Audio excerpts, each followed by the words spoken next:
I'm back. So is this dude. Hi. I is here. If you like this video, I don't know. We just look at views because why are we doing this? We do this a lot for fun. I put pants on for this. Damn it. All right. What?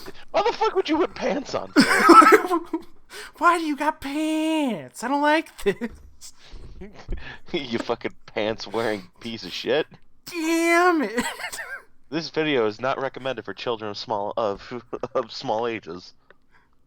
Of small ages. I can't words right now. Shut up. Dude, I had a fucking like 6-hour D&D session today. Like, I'm tired. Oh man, dude, that's a long session. Yeah, it is. All right. So we're here. We're talking about No Game No Life. I guess we start with the age-old question: yay or nay? I I I felt like texting you when I was watching this series. Just being like, God damn you, giving me a show and making me watch a show that I would actually love. Yes, I actually really enjoyed this show. dude. I actually think I've been giving you rather decent shows as of late. Like I guess saying that I loved it was like really strong. Like it was a good show. I enjoyed it. I enjoyed it very much. Um, I it was definitely interesting.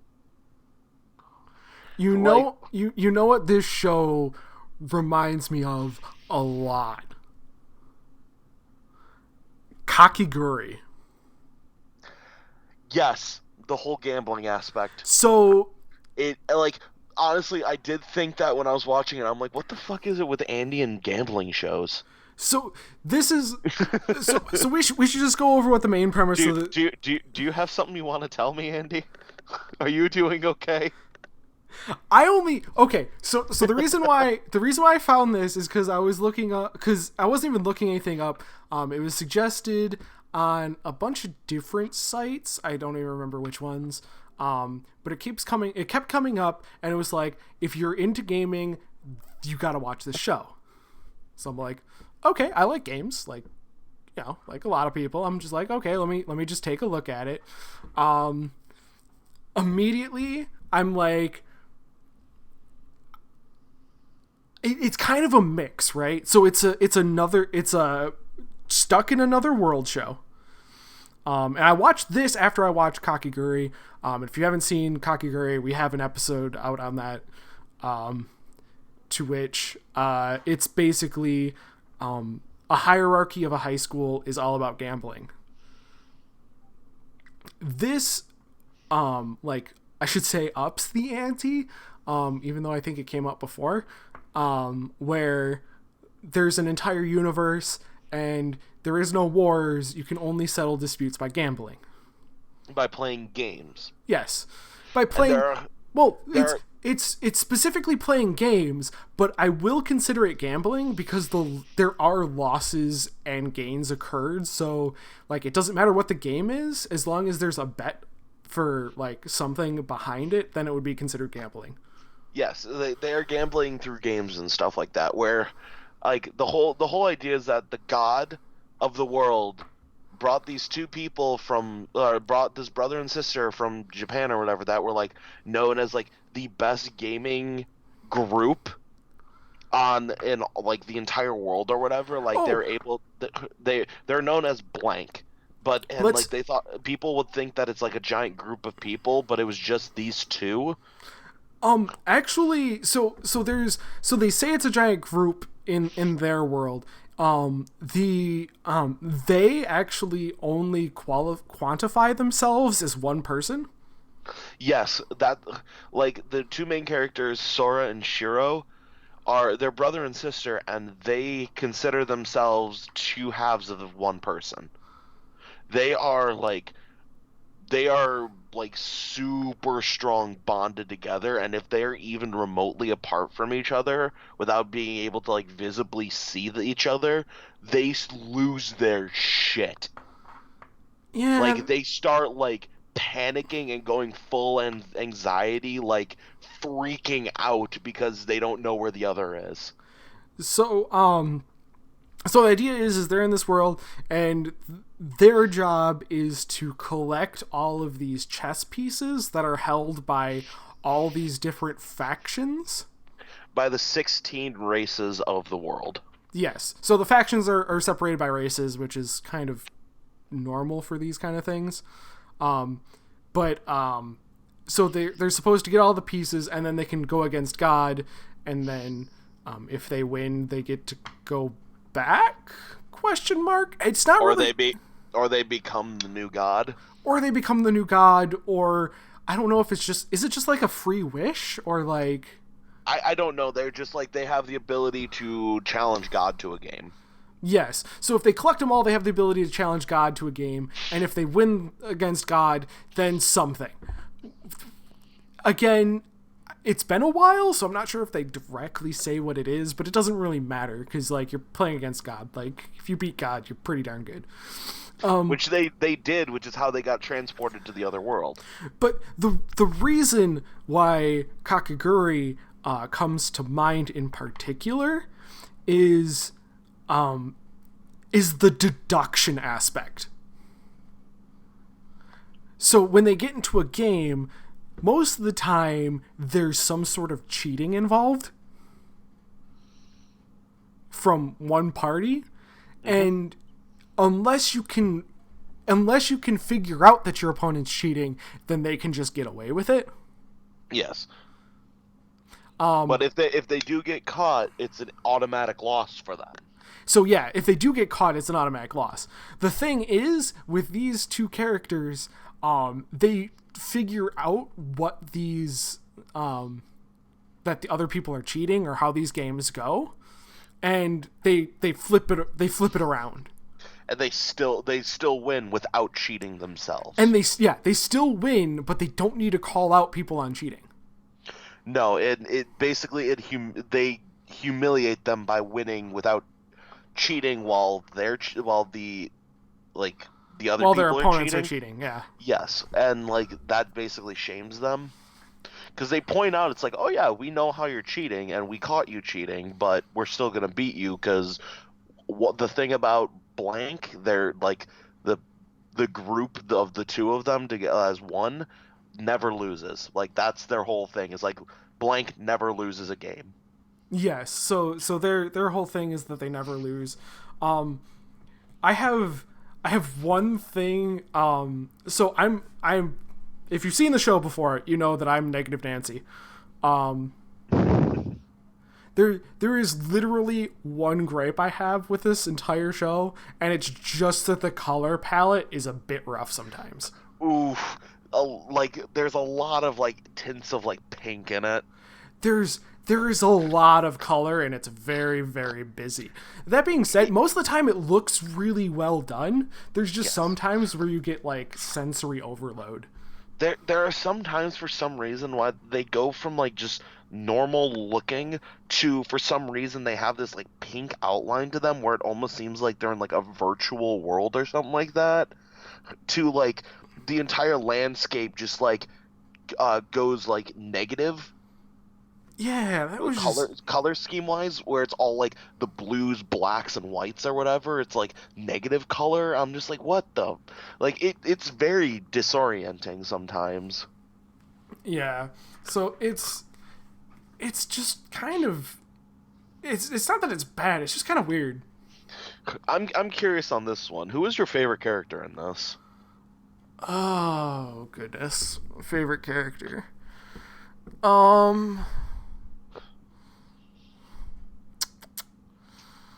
I mean, let's kind of go over the characters, right? So there's Sora and Shiro, who are the two main. They're the ones that form blank. Mm-hmm. There's Steph, who is the previous humanity, like the race humanity. Yeah. princess.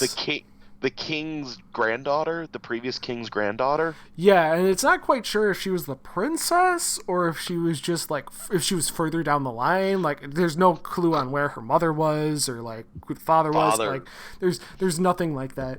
Yeah. Then there's Tet, who's the god. Azuna, who's the kind of the player for the Beast faction. Yeah. Feel isn't Feel the one who's like that library keeper? Oh, which one was she again? Because they bet the library to this other race, and then they come in, and then like because they're trying to figure things out, they need to learn more about like what the games are and stuff. So No. Feel was the elf. oh yeah, Feel was the elf. Who's the one? Jibril. Oh, Jibril. Yeah, she was the one. Jibril. I have to say, the Jibril one has to be like one of my favorite episodes. I wouldn't say she's my favorite character. I'm sorry, Jibril is my favorite. Like I love her personality, like how over the top she is, and like just how knowledge hungry she is, and like I love how she just salivates over the concept of new knowledge. I kind of like Steph, in all honesty. Oh my god, I'm not surprised, honestly. Steph is definitely the reason why I say I like Steph is because she's there for a particular reason in the story, right? Because normally you're thinking she's just there for because in a typical show she'd be there as like a love interest or like comic relief, and I mean technically she is comic relief in the show, but like I love real quick, I just love whenever she, like at the very beginning when she loses the bet and like Sora's condition was, oh, you have to fall in love with me. She's just like, oh, Sora, I love you. Just starts slamming her face into like a table or the wall, and it makes like indents and like starts damaging the fucking walls. Oh yeah, she's pounding her face so hard into it. It is really funny because she is the comedic relief, but she also acts as like the voice of reason. Like, she has the solidarity in the world, so you have something to compare not just Sora and Shira to, but like all these other eccentric characters to. Yes, she's the normal one. She's the normal one and the comedic relief, and normally in average shows that doesn't work, right?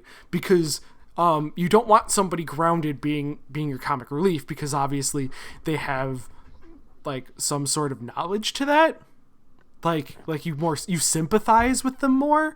But in this case, her inability is what makes it work. Yeah.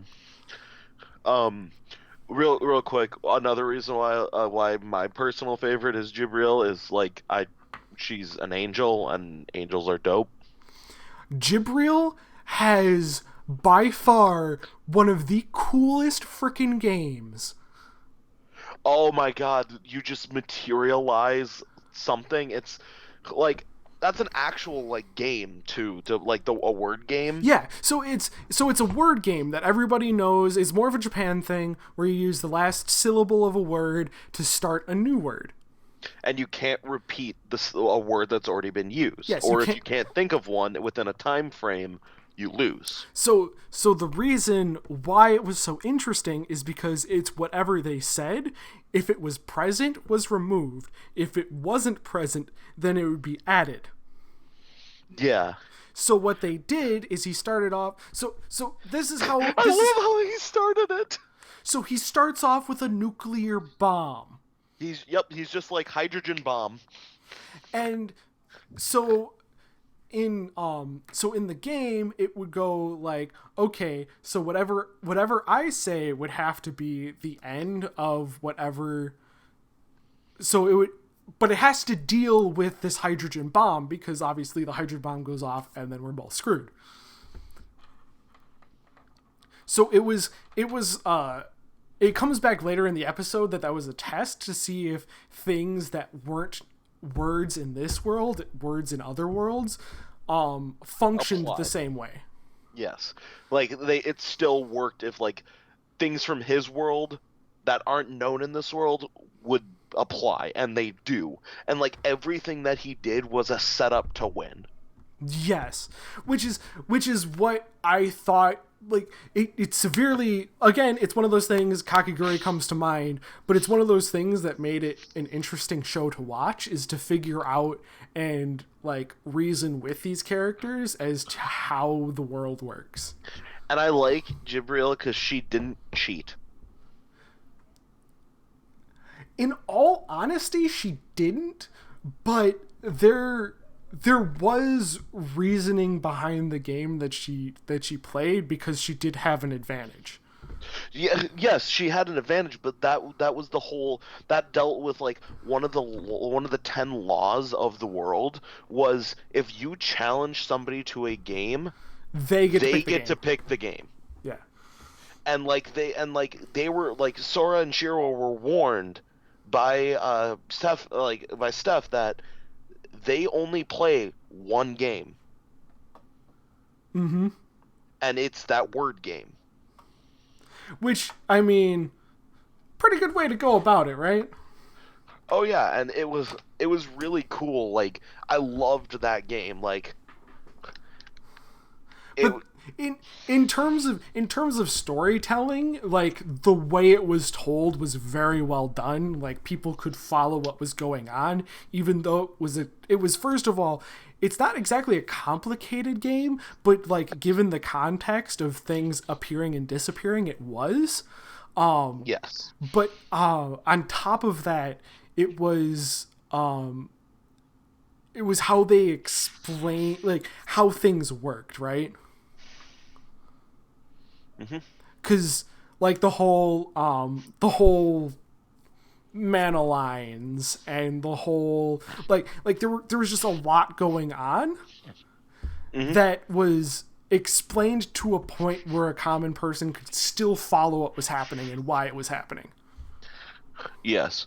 The one thing that always kind of confused me the most is like I wonder if it's just random amongst them all, but like there's 16 races that make up the world, and to 16 pieces on a chessboard, and each race is represented by a piece. Well, they made it very, very, very, very clear early that humanity is the 16th ranking and lowest race out of them all. They're the weakest. And that's actually a plot point for like that Sora brings up a lot, is like we're weak, but being able to overcome our weakness to defeat strong enemies is how humanity thrives. And like, but humanity is represented by the king. I don't know if that was supposed to be like symbolic, but their race piece is the king. I don't remember what the Beast's race piece was. They never wagered it. Oh, they didn't. No, they didn't wager it, but they did. They didn't concede it, but they did bring it up. They never. I know they showed it. They never mentioned. No, they never actually showed what it was, though. Okay, because I mean, they could have just assumed that all of those pieces were kings. It maybe. You know what I mean? Like, because if it's the one piece that every civilization has, it would be a king piece because it's their, it's their piece. But that being said, if it is like different pieces, each race is a piece of the chessboard, which is why like the Tet was saying, like basically saying it's like, oh, you need to collect the 16 pieces, or bring the 16 pieces together, and we can play a game. Like if you bring 16 kings together, that's not gonna make a chess set. Well, it's also one of those things that they're like, oh, these pieces have never been wagered before, so it could be just that they were the first to like quote unquote summon theirs. You know what I mean? Because because they have this entire thing where it like manifests, so it might have just been like the first manifested piece. I don't know how that works. They didn't really explain that. Everybody knows what the race piece is, so they must have seen it before. I mean, in the world, it's very prominent in the world. I don't think that they necessarily needed to see it. And each person has like the symbol basically etched onto their body. It shows that each race has their symbol etched onto their body. Okay, I don't know. Because that's just the thing. It glowed when it was wagered. But that's the thing too, right? Like if they're all individual chess pieces, then like half of the chess pieces are literal pawns. That's what I'm saying. Is like it's kind of weird that like they made the lowest ranking, quote unquote, the king, unless it's supposed to be like symbolic of like Sora and like basically humanity can rise to be the king or whatever and rule, or I don't know if it's supposed to be symbolic or like they just chose the king because it's like, oh, it's the main character. But that was something that just kind of confused me a little bit. Well, no, because okay, so what I was saying was that if they weren't the king, right, like if they were a pawn, there'd be another 7 pieces that are all pawns. Yes. Which means that their symbol would look the same as like other races. I think it was just to make it more easily identifiable.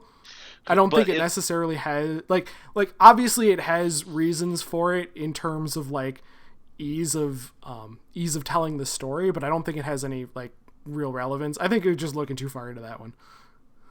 I don't know. Maybe if like I can find the manga and like read it or something like that, and I'll be able to. They might explain it. Some sort of explanation on why it's the king. Yeah, or like if the. Oh, did you just cut out? Uh-oh, I think you might have just cut out. He died. But yeah, I think that's kind of an interesting. Yeah, let's try and cancel that. We just call him back. Call on Skype. There you go. That's kind of an interesting thought. Is why are they the king? And what that has to do with the story in general. If it's just how the story was decided to be told, or I'm not quite sure. But I don't think I'm gonna be able to get Greg back on. I might have to call him on my phone, but I might just call it right there because he's I think his internet died.